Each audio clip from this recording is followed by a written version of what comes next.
All right, perfect. So as I said, next up we have Linda Kavuka, who's joining us today. I asked Linda to join us for two reasons, because she's played a large role in bringing in new leaders to Lola Africa and giving support and mentorship to leaders. And I also invited her to speak more on the political climate in Africa.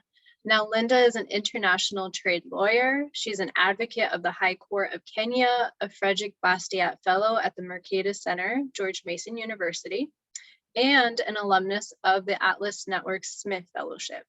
She currently serves as the Director of African Programs at Students for Liberty International, and she's Managing Director of African Liberty, and she is a Trade Policy Fellow at the Consumer Choice Center. So Linda, thank you so much for joining us today. If you have any questions for her throughout her discussion, please leave them in the chat. And Linda, I'll turn it over to you. Thank you so much, Holly, for the introduction. Thank you, everyone. And it's a great pleasure to be with you here today at the African Training. It's always an amazing time for me to be with Lola ladies, because I find advocacy for liberty by women, especially young women, something that is very dear to my heart. And I like to believe that I'm still young. So this is something that I have personally been putting an effort in. My past has been finding myself as the only lady in a group of a lot of men when advocating for the ideas of liberty, and that comes with a lot of its challenges. So it's been amazing to see Lola in Africa grow and helping us grow the number of women who are in the liberty movement. So thank you so much. I don't know if it's fine. If you permit me, I'm going to project my presentation in a few.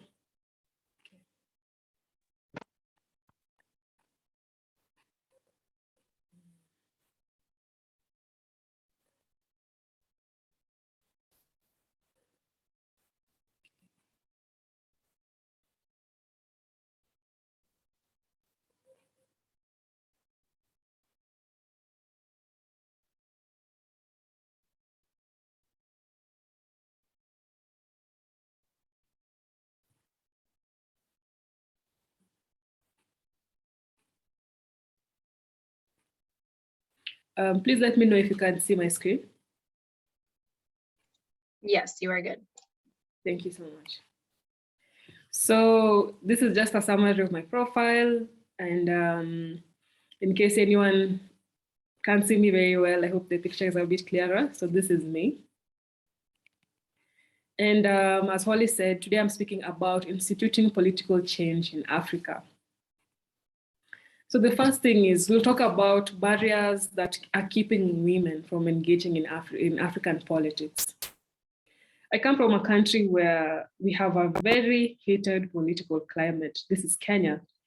So politics, like in our lives, politics usually has a significant, it consumes a significant time of our life in the country. So towards our elections, we spend years campaigning, and we're only left with a few years that we use to focus on other things like development and whatnot. And we usually find ourselves in cycles of political campaigns. So some of the barriers that are affecting us generally in Africa, and I'm using examples that I have seen in some African countries. And if you have more, please do feel free to comment on the chat box. I'm going to check there. So I'm asking the audience the question as I share my own, and please feel free to type in some of the barriers you think are affecting African women in politics. So the first is voter apathy. And voter apathy is lack of interest among voters in elections or representative democracies. Lack of interest. So it's interesting that of the people who have no interest in politics, women, I think, are a huge percentage of that. Young women even consume a larger percentage of that category. Lack of interest. Because you feel politics does not affect your life, therefore it's of no use for you to engage. Some people have reasons, religious reasons as well, but somehow they lack interest one or the other. The second is patriarchy. This is a very controversial term, I know. Some here may agree, some may disagree with me. Some may have differing opinions, which are very welcome. Please do text on the chat box. So we come from a community or communities, African communities, where patriarchy is a significant aspect of our way of life. And our communities, most of them, I believe, a good number of them, maybe let me say most of them, currently do not have space for women in political leadership. And they believe the role of a woman is in the home, to take care of, to nurture children, to give birth, nurture the children, build the home, to focus on that.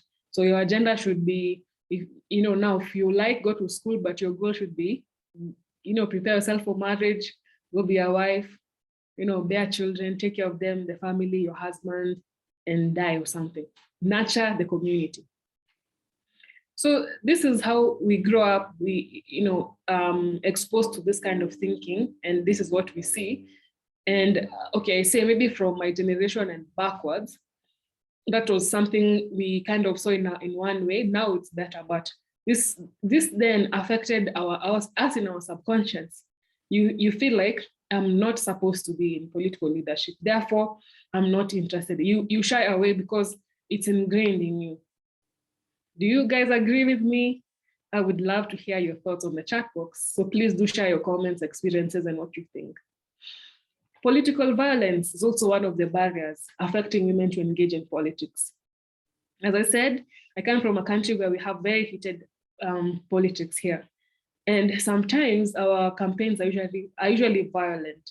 There was a time where, okay, I think this is the second time that Kenya found itself in a situation of national conflict because of politics somehow.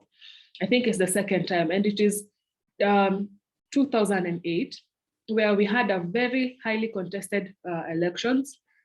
The president who won, he won in very unclear circumstances, and it was just clear that the election was kind of stolen. So people could not contain themselves, and there was a full-blown war or conflict, I guess, not in all parts, in specific parts, but the impact was so bad. In African countries, whenever there's a conflict, whenever men fight, it's women sometimes who pay the price. How? Women are gang raped, children, women, women are attacked, whether you're engaging in that violence or not. So this ends up affecting us.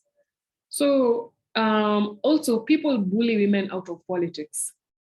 If you dare stand up in the past, that is, to contest for a political seat, you're bullied down, with your gender being looked down upon as if you're a second-class citizen. You're jeered down so badly, insulted and bullied until, you feel like you are less deserving, less than human. And therefore, those who watch how fellow women are attacked decide never to bother and expose themselves in that kind of torture. And the last is corruption and a rigged system. So most of African countries, we have poor governance and we don't have proper democracy. Our elections are more for show than true democracy because it's like the winner is usually pre-planned. Somehow the systems will be rigged, and whoever wins, you may not be very sure that that is the choice of the people. So because the mentality in the past has been that women are not meant to lead, it feels like even if you are to put yourself in some specific places, it's like a waste of time because they'll rig the system against you. So these are just I'm highlighting some of the barriers that I feel are key in making women shy away from challenging themselves and taking up leadership in politics. What are some other reasons that I haven't touched on? Please do comment on the chat box.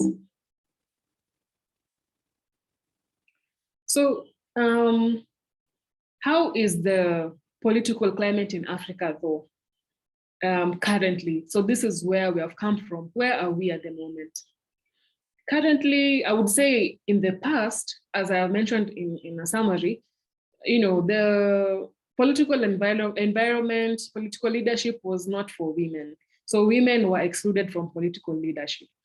And I have a controversial statement to make here again. Someone may say, but you just said this and that. But if you look at our African traditional systems, there were places where women were allowed to have a voice.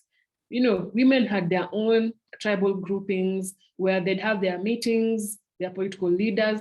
There are places even here in Kenya where we see communities were led by queens, and they were amazing. They took their countries into war. They even led their communities to fight colonialists. But our modern day, you feel like they make us believe that African society does not like it, or does not allow women to be in leadership positions. Not really true. And I think the problem may have come up from colonialism. So the English culture was forced on us, and that came with its own different rules that did not allow women to lead. So currently, I would say there is a new wave that has brought up opportunities for women to lead. And this has come from the serious effort by women who have preceded us, women leaders who came from a very difficult time, to advocate for the empowerment of women, because they saw the plight of the African woman, sidelined, second-class citizen, forgotten, left to die. And there's been a heavy emphasis on women empowerment, so much so that now men are saying that there's too much focus on women and the exclusion of African men that is making women thrive at the expense of men. Is this true? What do you guys think? Please do share your comments in the chat box. So because of this, we've begun seeing women and even young women take up different political positions in international platforms like the United Nations, the World Trade Organization. There's even a time where the richest woman, we had Forbes had a richest woman from Africa, women who they're wealthy, they've amassed funding. You guys know Isabel dos Santos, daughter of dos Santos, who was the former president of Angola. There was, for many years, she was the richest woman in Africa. Now we've seen African women who are presidents, vice presidents, chief justice. We are seeing African women who are contesting for political seats.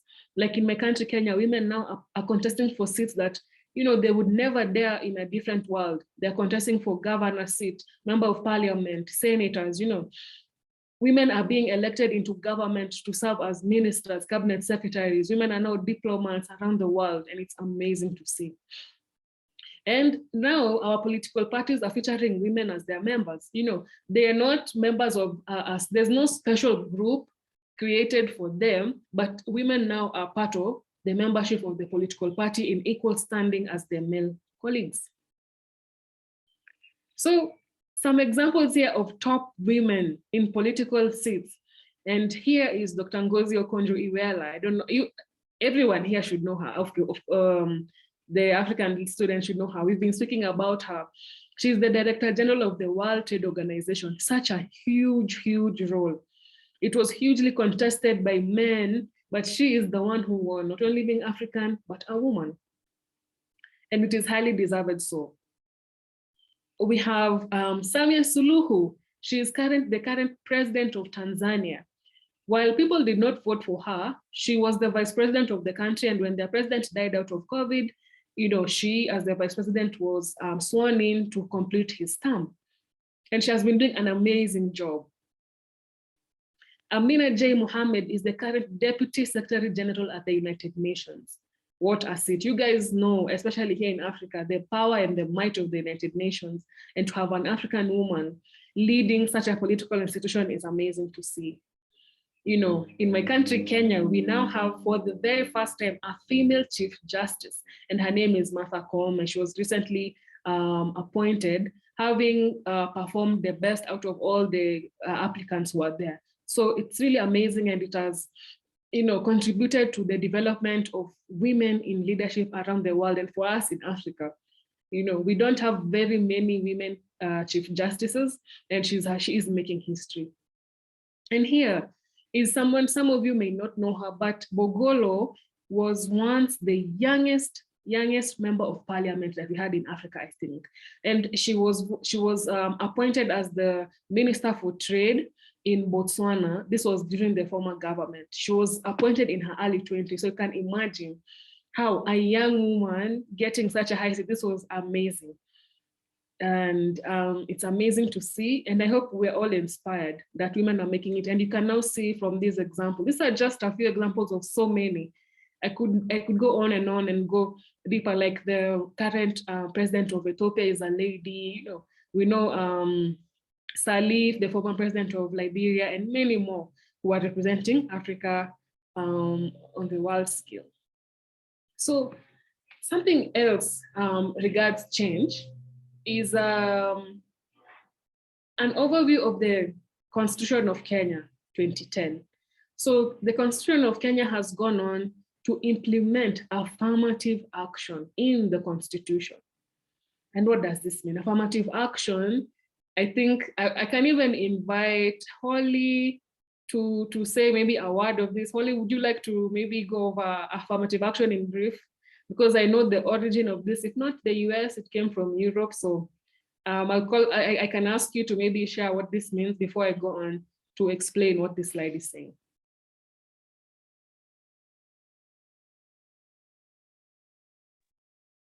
Linda, I'm actually not sure. Okay, so does anyone want to explain to us what affirmative action is before I go on?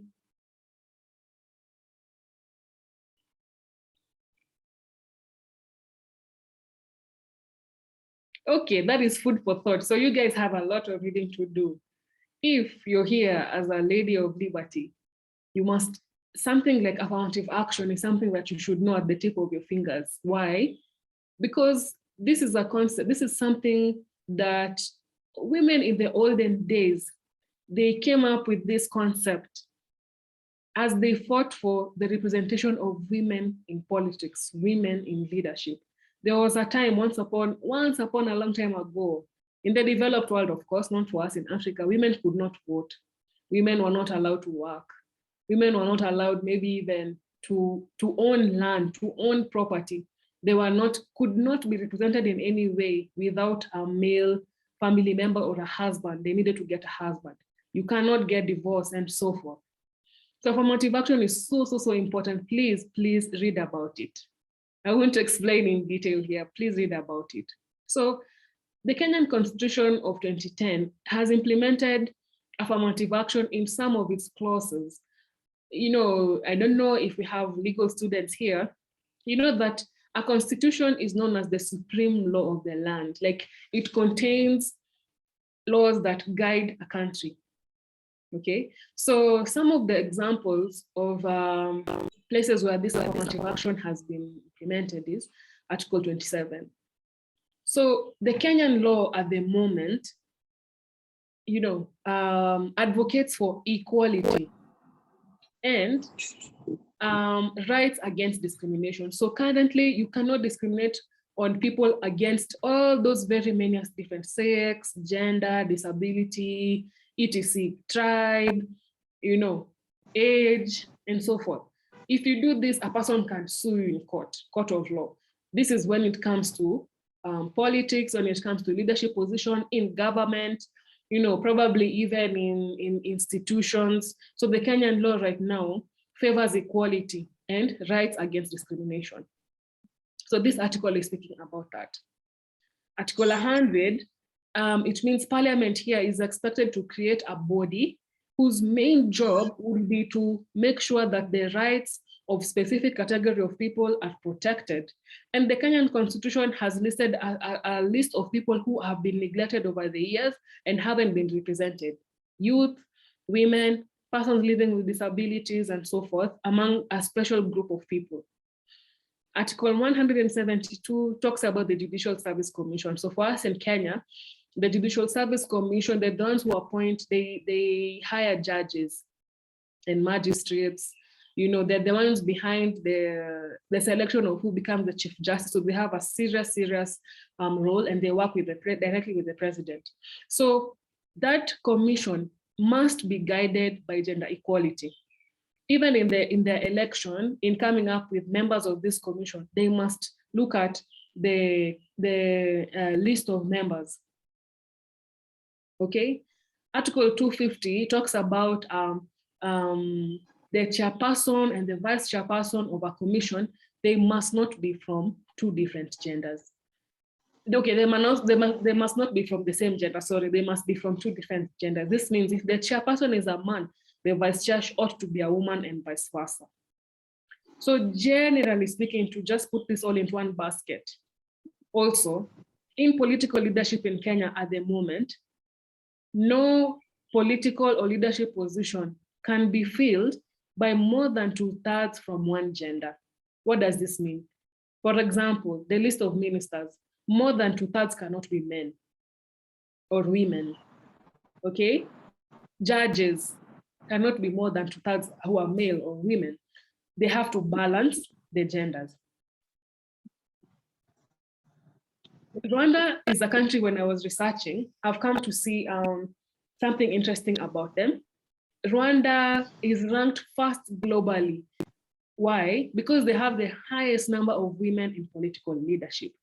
So Monia is in call here, and maybe a couple of our Rwanda students. Is this true? Please let us know in the chat box. So yes, it's true.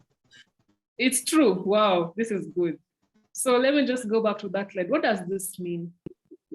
Okay, for us in African countries, we know that whenever you see political leaders, member of parliament especially, they are mostly men and old men. But Rwanda here has come out to stand out, not only in Africa, but globally. They have the highest number of members of parliament who are women. And also in other leadership positions, ministers, you know, different political leaders, MPs, which is amazing to see. So it is ranked first globally. I don't know, this was from 2020. I don't know if they still have this position, but they rank first globally in, you know, a country that has given women a chance. Okay, so I want to go back to you guys. What do you think? Do you think that we're seeing a positive change? Before I go on to my next part, I feel like I've been talking so much. So I want to give you guys a few minutes, and please feel free to, I don't know how we can do this, Holly, to let them share their opinion. Just share some of what you think. Are we making a positive stride? And you know, are women getting more positions, or am I wrong? I'd love to hear what you're saying. Let me call on Modesta Lynn. She's posted something interesting on the chat book. So Lynn, can you share context on what you've posted? It was in regards to the affirmative action. So I was not sure if it's related to politics, but when we're doing environmental law, and kind of like a conversation arose about why there's more focus on having indigenous community and gender representatives being given firsthand in representation on some of these global forums. And the word affirmative action came in kind of like positive discrimination.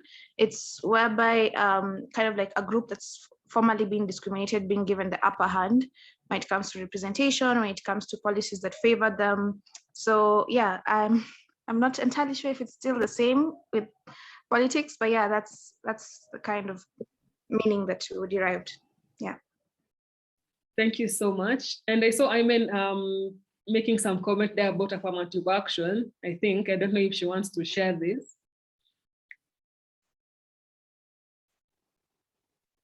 It was just around the US universities passing this and making it mandatory to be inclusive to Asian communities, to have a quota reserved, if I'm not wrong. Thank you so much. It was And really last, from the US. Okay. So maybe Ruth, do you want to share your last comment about whether we are making a positive stride in creating spaces for African women in politics? Love to hear what you think.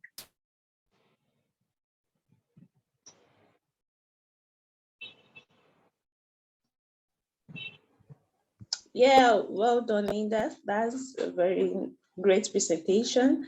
Yeah, I just want to contribute that we are actually making a very good progress over the time, comparing from where we're coming from and where we are now. And one thing I believe is that we can actually do more. Our voice needs to be heard more, and even we ourselves, we need to position ourselves more in politics. So with this, we will be able to acquire more, we'll be able to gain we'll be able to gain her grant in African politics, and even we'll be able to make future for the new generation of girls and women that will be coming up.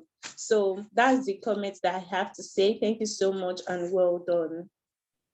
Thank you so much for that, Ruth. So what an interesting time it is for us. So now, how can women make a difference? What do we need to do? And sometimes when we say women, young ladies feel like, oh, okay, that's not me. It doesn't affect me. We're talking about older generation. Then someone like me, I'm finding myself, oh my God, I'm in that age group where I'm soon going to be considered not to be a young person. It's unfair because I'm 18 till I die, yeah? So some of us are in the middle, we are having like imposter syndrome. We feel still young, or maybe we are shocked we've grown up quickly. And then the other side still see you as a child. So where do you fall? And then there's you guys, or some of us here, young, very young. We feel like I'm too young. I'm still a student in campus, doesn't affect me. I'm still a student, I'm not responsible for what I'm doing, probably feel so. But here are some things, these are just 3 out of the many things that we can do as women in creating more spaces for African women in politics. The first thing, remember we spoke about water apathy, isn't it? And I said, if there is a category of women, a category of people who are affected by water apathy, it's women, especially young women. 18, maybe probably between 18 and 29 there, or maybe even 18 to early 30s. So we need to see more women come out and vote, especially young women, especially campus students. I remember when I was in campus many years ago, and I went to one of these universities that had very heated political campaigns for student representative positions. They were nasty. I remember there was a time on TV after I had left, there was even some group of people who came with guns to intimidate each other. And in my time, it was unheard of to see like women contesting for the main seats of Secretary General, Chairman, and all that. Why? Because those campaigns were so violent. They would make the female students shy away of what would be done to them. And campus environments, especially those of us who went to public schools, they can be very violent. They can be so bad. Anything will happen to you and nothing will be done. So how do we fight? You see, the best way to gain a voice is with your vote. You can be a silent advocate for freedom by voting. Some say, my vote doesn't make a difference, but if 1 and 2 and 10 and 20 and 30 and 100 are voting, you're contributing to changing the narrative, in whether it's on campus, in national politics, in your local politics, vote. Secondly, is to join active politics or contesting for leadership positions on different platforms. Believe that you can, and if you're interested and you can't, prepare for this. Go and study, go and get mentorship, go and get training. Put yourself out there. There is this stereotype we have in our African communities that women who are vocal are hard-headed, are disliked, will never get married, won't be loved by anyone, and women love to avoid this. And in fact, even people who continue this narrative and make it have life, it's fellow women. Nobody wants to be considered as, oh, you don't want to be like Linda. No, don't be like her. She's too hard-headed. She's too aggressive by speaking out. Maybe Linda is just vocal. For those of us who studied law, our fellow African women will tell you it's the worst career to study as a woman if you intend to marry or get married or be in a relationship. So they say. But fun fact is this. In fact, majority of female lawyers are married. Maybe like fewer are unmarried, or of the unmarried women, you'll find that lawyers are not even top of the list, funny enough. So, but because it's a mindset, no, young ladies and then ladies older, they don't want to be seen as vocal. They don't, because they'll get a negative reputation that they do not want to. How do you get heard if you're not contributing or participating in leadership? So more women need to join active politics. More women need to contest for different leadership positions, apply for those roles wherever if it's need be. And the last is shift in mindset. This is something we really need to do. Again, because of patriarchy, we are being told women cannot lead. You're not fit for leadership. They usually tell us, women are emotional. When you have your period, it affects your thinking and you cannot be able to be objective. And nothing offends me much more than this. Who even promotes this kind of thinking? Fellow women enable this mindset. When you see in our different African countries, you'll see a woman contesting. They tell us statistics that women are more than men right now.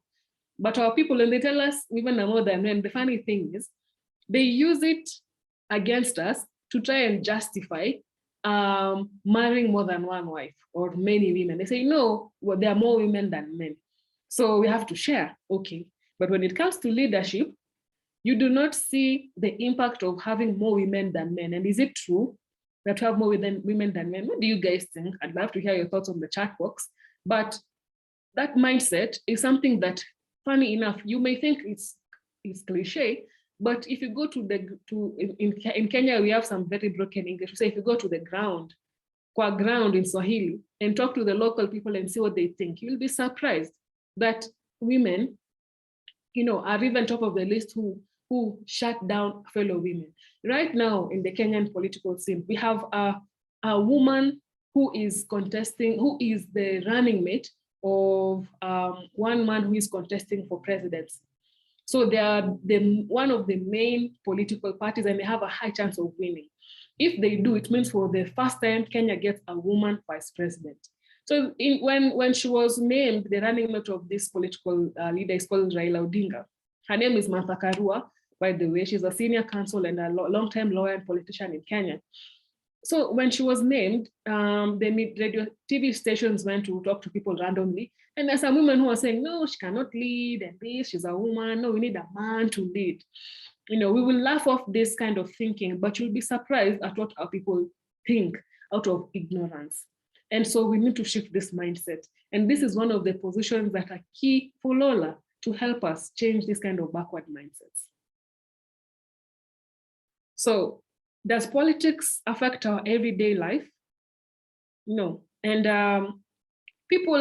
especially people who don't like to vote, they believe that, no, I won't vote, doesn't concern me. So they feel like that doesn't concern them.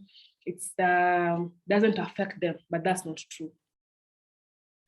Politics can lead to war. And we have seen in countries where there's been political instabilities where people are not able to agree. And then maybe you have two different factions that they fight so much, they disagree and they decide, like, if we're not getting it, it's all or nothing. Then a full-blown war results, which leads to severe poverty for the people and suffering, untold suffering of women and children. We have seen this in Sudan, Somalia, the DRC Congo, in the past Liberia. The list is long. Africa is even popular for having countries with political instabilities. Central African Republic, where you see people killed as if they're nothing. Why? From political instabilities, where people are not able to agree. Second, and when there's political instability and people fight, war affects everyone, doesn't it? Is there anyone who benefits in a war? Cumulatively. A few people may benefit, but generally I think a war affects every single person. Did you know that in a war, the economy usually crashes, and if, let's say, you have money in the bank in your local currency, in a day, you may end up a poor person or your money may be worthless. Did you know that? I would like to see your thoughts on the chat box. Also, bad policies that are promoted in a country, they lead to tough economies. What are bad policies? For example, high taxes.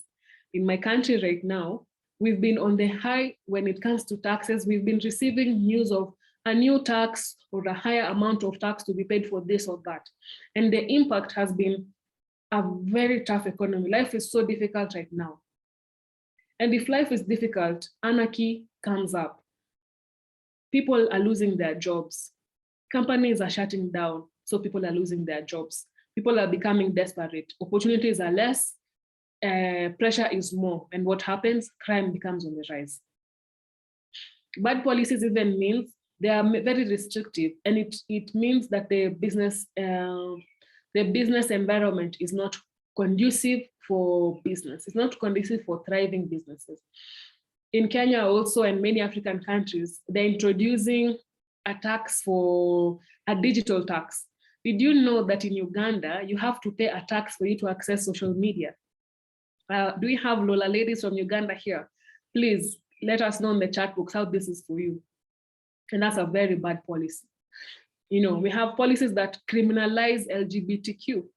Nigeria, if you're suspected, not even if they suspect you're a member of an LGBT, or maybe they say they've seen you laying with a person of the same gender, you risk being sentenced to prison for up to 14 years. There's a similar law in Uganda as well. You know, if you're found in the possession, not even smoking, in the possession of marijuana in most of African countries, it attracts a jail term. And sometimes our police, they like to harass young people. So if they find you on the wrong at night, maybe loitering, they threaten you to give them money. And if you refuse, they can easily accuse you of being in possession of bang, and then you find yourself stuck in prison. Lastly, bad governance enables unsuitable people to access power. Bad governance, it means we don't protect our leadership, and we enable people who are not qualified to be leaders, not suitable for leadership, enter into political roles. And what did these people do when they come? They make the political positions their bedrooms, and they employ people from their community or their family, their girlfriends and all that. They steal money, public coffers, they are corrupt, they kill people, they abuse human rights and much more. So these are just a few examples of how, when politics goes wrong, how it affects your life. Do you guys agree with me, or do you disagree? What are some of the other areas where politics affects our lives? I'd love to hear from you. And so how do we improve our politics by using our advocacy for liberty? So this is something I'm calling politics for liberty. Politics for liberty, can we do this? Can we use politics to advocate for freedom? And I believe so, by advocating for policies that embrace freedom. Policies are laws, so we're talking about laws that embrace freedom. The top of the list for me is a smaller government. Some of you may ask, what's a small government? A small government means a government that focuses its powers on only the limited roles that a government ought to focus on: protecting life, liberty, and property of people. It's a summary, but it brings many roles. But right now, we don't need government to be in business, where they put to us too many laws and tell us what we can or cannot do in business. That's an example. Also, a small government is a government that has only the necessary representatives, not too many people. My country, Kenya, only 50 million population. We have so many politicians, much more than we need, and political, areas that are being led by this and that representative doing nothing. We also need reduced number of laws. In many African countries, we have so many laws that we adopted from previous colonial governments that are not necessary. What for? Did you know we have laws against things like, for example, there is there's a crime called against witchcraft and wizardry. Can you even prove someone? Can I accuse you of witchcraft and say, this person bewitched me, and because of them, I'm facing misfortune in my life? Is that something you can prove in a court of law? But we have such archaic laws, old laws that don't have a room in our current world. Also we have laws that are overlapping. A new law is improving an older law, but that old law is not killed, it still exists. What for? And currently our members of parliament are known to go and pass so many laws, most of which they do not read, they did not understand the impact of, and it is left for lawyers to go and debate them in court and define for people. What's the point of having laws that people do not even understand? I think we should also simplify the quest for political representation. Who can join, who can contest for a political seat? In my country, Kenya, and I've seen in Nigeria in the upcoming elections, it's more about money. You can't just be a nobody and come up and contest for some specific seats. They're pegged with thousands of dollars. You pay for you to get the ticket. The excuse is to limit and sift who can and cannot access to contest for those positions. But then, are we saying that it's only people who have money who ought to contest for president, for example? Can't I, if I meet their qualifications prescribed in the Constitution, can't I be able to lead? Can't it be reasonable?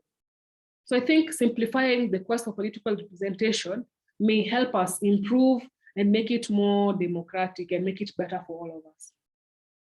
And then we as libertarians need to be actively engaged in politics. Consider creating political parties, have members, contesting for, representative seats. And I'm at the end of my presentation here.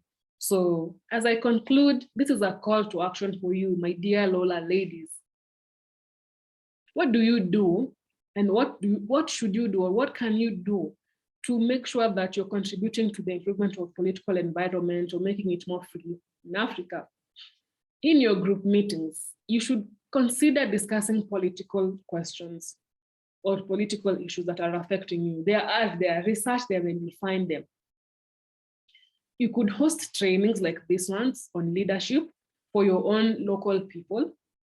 You could also research on local political structures that are around you and how to engage. For example, we usually have county assemblies, okay, in my country, Kenya, where we have a member of county assembly, and that's the person who is closest to you. So for example, you can find the very, very, very local political organization or political positions, who hold them, what is their role, how can you engage them, can you work with them, research, and you may find that you can actually access them and make an impact and share your opinion and change something. And also, what are your opinions on current political issues that are affecting you guys in your countries or in your local environment? Are you talking about them? Are you researching and finding out what are the issues people are talking about and what do I think about it? What does classical liberal ideas say about this question? And contribute your voice on social media. Can be like a simple Facebook post, can be a video on TikTok, can be a story on Instagram. Share your opinion. This is social media, it has its own life. Nobody can stop you. But change begins with me and you. Don't just watch something and then say, oh, you have a good opinion, but then nobody ever hears it. It doesn't make any impact. So I'd like to see Lola leaders in Africa here representing themselves in different political questions, sharing your voice. Right now, a couple of African countries are either preparing for elections this year or election next year and the other year. So this year is Kenya's time, next year is Nigeria. So right now, in Kenya and Nigeria, there are a lot of conversations about politics across board. And of course, you guys have opinion and we would love to hear what you have to say. So thank you so much for listening to me. And I take this mic back to Holly. And I'll be reading your comments on the chat box. Please do ask if we're given some time. Thank you so much.